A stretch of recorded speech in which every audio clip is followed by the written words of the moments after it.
சட்டமன்ற எதிர்க்கட்சித் தலைவர் வருங்கால முதல்வர் புரட்சி தலைவர் அவர்களின் ஆணைக்கிணங்க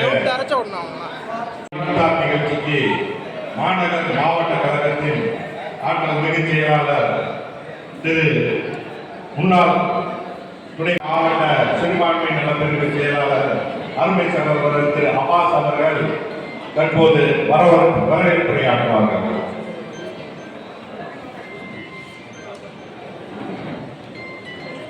அவர்களின் நல்ல ஆட்சியுடன் கழக பொதுச் செயலாளர் புரட்சி தமிழர் வருங்கால முதல்வர் எடப்பாடியார் அவர்களின் ஆணைக்கு இணங்க அனைத்து இந்திய அண்ணா திராவிட முன்னேற்ற கழகம் திருச்சி மாநகர் மாவட்ட சிறுபான்மை நலப்பிரிவு சீனிவாசன் அவர்களே வருகை தந்துள்ள எஸ்டிபி கட்சி மாநில செயலாளர் அப்துல் அவர்களே, மாவட்ட செயலாளர் குத்துபுதீன் அவர்களே, மாவட்ட தலைவர் சார் குத்துபுதீன் அவர்களே, மாவட்ட செயலாளர் மாலிக் அவர்களே, திருச்சி மாநகர மாநிலம் திமுக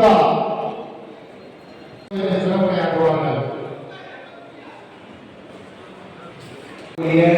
கழகத்தினுடைய மாவட்ட செயலாளர் முன்னாள் துறை மேயர் என்று சொன்னால் தமிழகத்தினுடைய பன்முகத்தன்மையை, தமிழகத்தினுடைய சகோதரத்துவத்தை, தமிழகத்தினுடைய பெரிதாரும் சூழ்ச்சியை எதிர்க்கக்கூடிய பாசிஸ்டுகள் செய்கிறார்கள். உரையில் பலமாக நிற்க வேண்டிய அனைத்து அண்ணா வருகின்ற 2026 அதை நினைவுபடுத்தும் என்கின்ற நம்பிக்கையோடு இந்த இஃப்தார் நிகழ்விலே கலந்து கொண்டிருக்கக்கூடிய அத்தனை நிர்வாகிகளுக்கும் எஸ்டிபி கட்சி நேரடியாக நிர்வாகத்துக்கு என்ன செஞ்சாருன்னா அழைப்பு கொடுக்கிறாரு.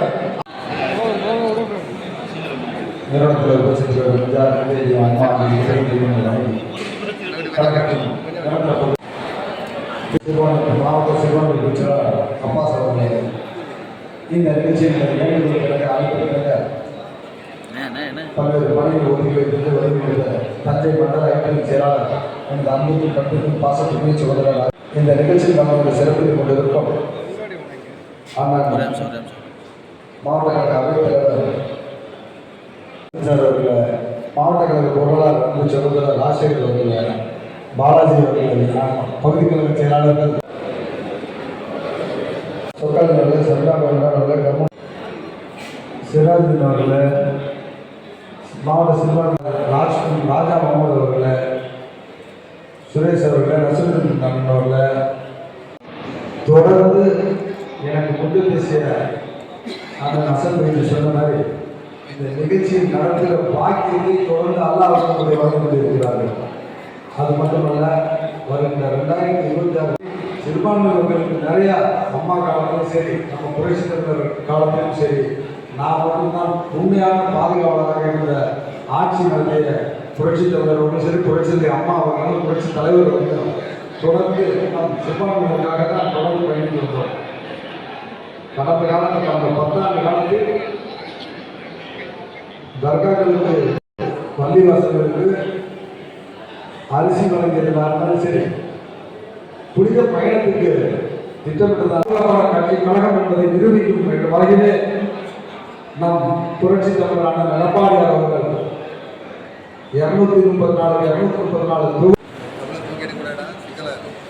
வியாபார பெருமக்களுக்கும் தவக்கல்து வஅலா ரிஸ்கிக அஃதர்து ஃபதகப்பல் மின்னி நோம்பர்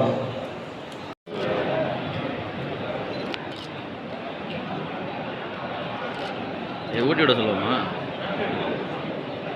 இல்லையா? குடிக்க சொல்லுங்க. மாவட்ட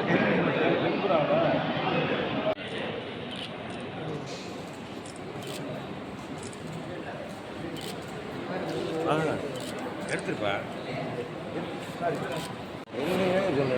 நான் தட்டி கொடுக்குறேன், அதெல்லாம் நான் சாயவே இல்லைப்பா.